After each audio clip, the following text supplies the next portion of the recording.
ਸਾਹਿਬ ਸੱਚੇ ਪਾਤਸ਼ਾਹ ਜੀ ਵੱਲੋਂ ਬਖਸ਼ਿਸ਼ ਫਤਿਹ ਦੀ ਸਾਂਝ ਪਾਓ ਜੀ। ਵਾਹਿਗੁਰੂ ਜੀ ਕਾ ਖਾਲਸਾ, ਵਾਹਿਗੁਰੂ ਜੀ ਕੀ ਫਤਿਹ। ਮਾਝ ਰਾਗ ਦੇ ਵਿੱਚ ਗੁਰੂ ਅਰਜਨ ਸਾਹਿਬ ਜੀ ਦੀ ਰਸਨਾ ਤੋਂ ਉਚਾਰਨ ਇਹ ਸ਼ਬਦ ਗੁਰੂ ਗ੍ਰੰਥ ਸਾਹਿਬ ਮਹਾਰਾਜ ਜੀ ਦੇ ਪਾਵਨ ਅੰਗ 135 ਪਰ ਸੁਭਾਇਮਾਨ ਹੈ और बख्शिश कर रहे हैं। कतक कर्म कमावने दोष न काहू योग, परमेश्वर ते भुलिया व्यापन सभे रोग। जो कर्म फिलोसफी है या कर्म की जो विचारधारा है, ये बहुत सारिया गुंझलां ने, बड़े सारे वख-वख तरह तरह के भेद ने और कई तरह के शंके ने, प्रश्न ने। हर धर्म ने कर्म बारे जिक्र किया।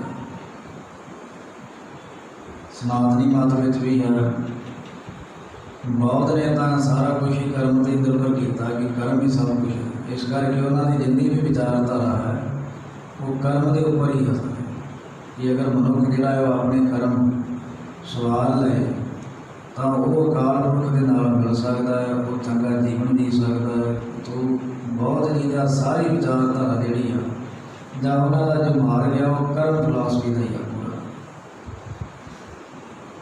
गुरु ग्रंथ साहिब महाराज में भी कर्म का जिक्र है, क्योंकि कर्म के बिना करैक्टर उच्चा नहीं उठता।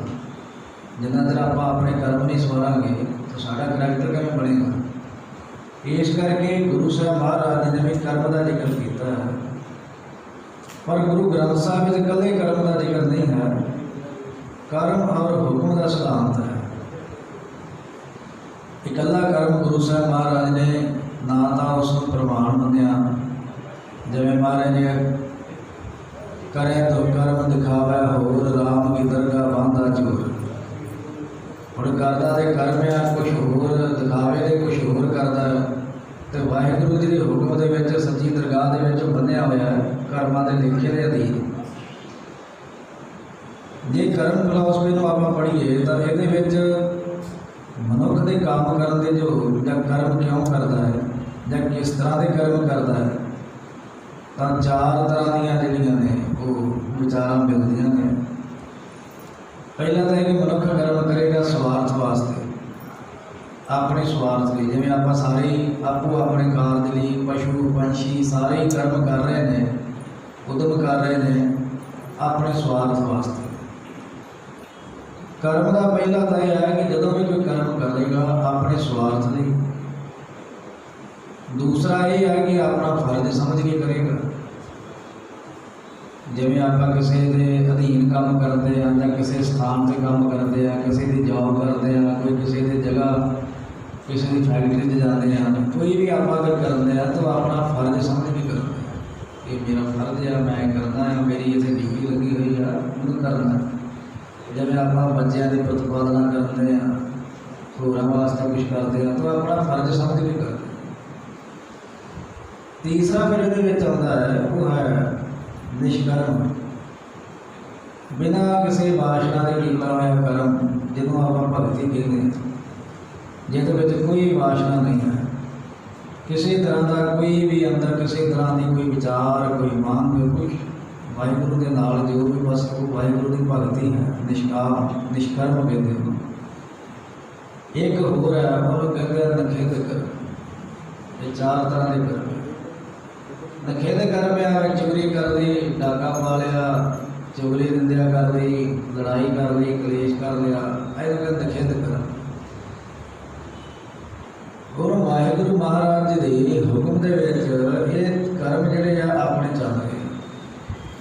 तो कर्म लैके एक होर बड़ी बड़ी गुंझल साढ़े सामने है। कई सवाल है कि मनुख कर्म करने स्वतंत्र है या परतंत्र है, फिर किसी के अधीन है। तो जे आप भी ये कोई स्वतंत्र है, ये मान लीए भी जी नहीं जी बंदा काम करने स्वतंत्र है, तो ये भी गल ठीक नहीं लगती। क्योंकि जे आप अपना काम करने स्वतंत्र हाँ तो फिर जो अं करते हैं वह फल भी साढ़े मन मर्जी मुताबिक मिलना चाहिए है। पर मिलता नहीं। मनिया मेहनत बहुत की, फल थोड़ा जहा मिलेगा। ਜਾਂ इस तरह कह लो कि जिवें गुरु साहब जी ने बाणी च आख्या कि मेहनत ता यतन बहुत सौखे की दुख क्यों ना कोई। सारा यतन सुखा वास्ते किया, जिन्हें कर्म कमाए सब सुख प्राप्ति वास्ते, दुख वास्ते तो कोई नहीं किया, पर दुख नाल ही आ गया जिंदगी। यदा मतलब कि कर्म जिहड़े आ वो सुतंत्र नहीं गए, असीं कर्म करने के लिए प्रतंत्र आ। और दूजा सवाल हो गया कि जे असीं प्रतंत्र आ, किसी के अधीन आ जां रब के अधीन आ, तो फिर जिहड़े असीं चंगे माड़े कर्म करते हैं उन्हां दा लेखा असीं क्यों दईए। सब तो वड्डी तो यही होंदी है जी, ये तो रब का हुक्म है, रब के हुक्म च होया, फिर असीं लेखा क्यों देना। तो जे ये गल मान ली जाए कि प्रतंत्र आ, तो फिर गुरु साहब कहते लेखा रब मंगेसिया बैठा कट होई, उसका लेखा मंगण लई बैठा, दसो भी की कीता। तो गुंझलां ने वड्डियां जिहड़ियां ये आ कि कर्म करन दे सुतंत्र कि प्रतंत्र। हुण दोहां दी विचारधारा दे विच लोग जींदे आ। एक लोग वो आ जिहड़े कहते नहीं जी बंदा सुतंत्र आ, बंदा कुछ भी कर सकता है। यही गल मैं उधर भी आप जी सुन कथा में सरवण कराई सी जसवंत सिंह नेगी जी की, कि उन्होंने अपने जो पादरी सीगा कॉलेज के धर्म की क्लास लेता सीगा, उन्होंने ये गल कही सी भी रब के हुक्म में नहीं, बंदा अपनी इच्छा नाल भी कर सकता है। तो उन्हें आख्या भी की कर सकता है, उन्हें कहा बंदा जो चाहे वो कर सकता है। तो जो चाहे तो करने की भावना लैके पादरी ने उन्होंने ये गल कही सी भी एक पैर हवा के उपर न चुक। उन्हें एक पैर उपर चुकया, वो कहने लगे दूजा भी उपर चुक। तो उन्हें पहला वाला थले रख लिया, दूजा पैर उत्ते चुक लिया। वो कहते नहीं मैं पहला थले रखने लिए नहीं गया, मैं दूजा उपर चुकन ली गया, दोवें इकट्ठे उपर चुक। तो कहता जी ये नहीं हो सकता। वो कहते हमने तो कहा कि मैं सब कुछ कर सकता। तो बहुत सारिया जिंदगी ऐसा गल्लां ने, ऐसे जीवन दी घटनावां ने, या इस तरह के साढ़े दिन भर के तजर्बे ने जिहड़े सिद्ध कर जाते हैं कि मनुख बिल्कुल पूर्ण रूप में सुतंत्र नहीं गा। तो जे आप कहिए प्रतंत्र आ, तो फिर तो ये मैं उधर भी बेनती की कि फिर तो जे ये समझ लीए भी मैं जो कर दिया ये मैं नहीं रब ही करा दिया, तो फिर जो कोई किसी को मारन दिया तो फिर वो भी रब ही मार दिया। तो जे कोई किसी को लुटन दिया है तो वह भी रब ही करा दिया, कोई लुटदा। जे कोई किसी की चुगली दिंदे आ तो वही तो कोई रब ही कह दिया तू करी जा। तो जे गुरबाणी पढ़ो तो गुरु सानू रोक दिया कि रुक जा ना करे काम माड़े। तो इसनों समझने वास्ते भाई गुरसिखो बेनती ये है, महाराज ने जो गुरबाणी का सिद्धांत है कि मनुख इस तरह समझिए जिवें मछली दरिया में रहिंदी है। जिन्ना देर दरिया दरिया तो सुतंत्र आ, किते भी आ जा सकती है, पर दरिया तो बाहर नहीं जा सकती। जिवें नहीं समझ आओ कि कोई अधिकारी होए, मजिस्ट्रेट ही मान लो थी, वो सुतंत्र है अपने काम करने के वास्ते, पर किसी कानून के दायरे में रह के उस कानून की मर्यादा को भंग करके वो अपनी मर्जी का काम नहीं कर सकता। कर्म करने लिए सुतंत्र है। इस तरह आप जिस देश के या कोई किसी भी देश का जोड़ा बशिंदा आ, जो उसका नागरिक आ, उत्थों का सिटीजन आ, उन्होंने लोगों भी उत्थों के देश के कानून के अधीन पूरी सुतंत्रता आ काम करने, पर हुक्म के अधीन रह के सुतंत्रता। ਜਾਂ ਇਹਨੂੰ इस तरह सीधी जी भाषा कहिए भी अपनी आज़ादी का मतलब ये है कि किसी हद में रह के मिली हुई कर्म करने की सुतंत्रता। जे इस चीज़ को आप मान लीए तो फिर ये समझना सौखा है कि इस तरह अकाल पुरख परमात्मा जी की जो बख्शिश है सानू ये जिंदगी मिली है, ये जिंदगी सानू रब जी ने सुतंत्र दी है कर्म करने। अं अपनी महाराज वालों मिली हुई किरत बुद्ध मत का इस्तेमाल सुतंत्रता का कर सकते हैं, पर ये द्वारा किए हुए कर्म जे रब जी के हुक्म के उलट होंगे तो वह फल भोगना अं भोगना है, रब जी ने नहीं भोगना। क्योंकि कर्म करना ही सुतंत्र है। जो अं कर्म करने सुतंत्र है तो किए हुए कर्मों का दोष अं खुद भोगने की जिम्मेवारी है साड़ी, रब जी की नहीं। तमारे करे कब तक कर्म कमावने दोष ना काबू योग। किसी को दोष देना कि मेरे किए कर्मां का दोष किसी करके, महाराज कहते कोई नहीं। कर्म नूं होर भी समझिए कि कर्म जिहड़ा है ये बीज आ, और बीज बीजण तो पहला सोचना चाहिए है, बीजण तो बाद पछताना पैंदा। जितना चਿਰ तक बीज बीजा नहीं गया उन्ना चਿਰ तक ठीक है, मौका है, बदल सकते हैं, कर सकते हैं। बीजण लगा बंदा विचार नहीं करता, खाण लग्या रोंदा। दिक्कत मनुखा जन्म की जीवन की जिंदगी की यह आ कि सतगुरां नूं पुछ के जीवन का कर्म नहीं करता, सतगुरु के कहे विच जीवन नहीं लैके आउंदा, कर्म गुरु की मत वाले नहीं गए, तो फिर उन्हां कर्मां दा दुख भोगदा है। तो बीज का गुरु की मत के आखे लग के नहीं है, बीजण लग्या सचेत नहीं है, और खाण लग्या मेरे को चाहिए है अंगूर। बीज का नियम किकर महाराज ने जी गल सानू गुरबाणी राही समझाई वो यही है कि फरीदा लोड़िया दाग बजूरियां किकर बीजा जट, हंडा उन्हें कतायदा पैंदा लोड़े पट। वो बीजण का किकर दिया तो मंगता है खाण दे विच हुण मिलदे अंगूर, दाखां मिल जाण बाजार देश दियां, तो किस तरह मिल जाण? जो बीजा है वो ही खावेगा।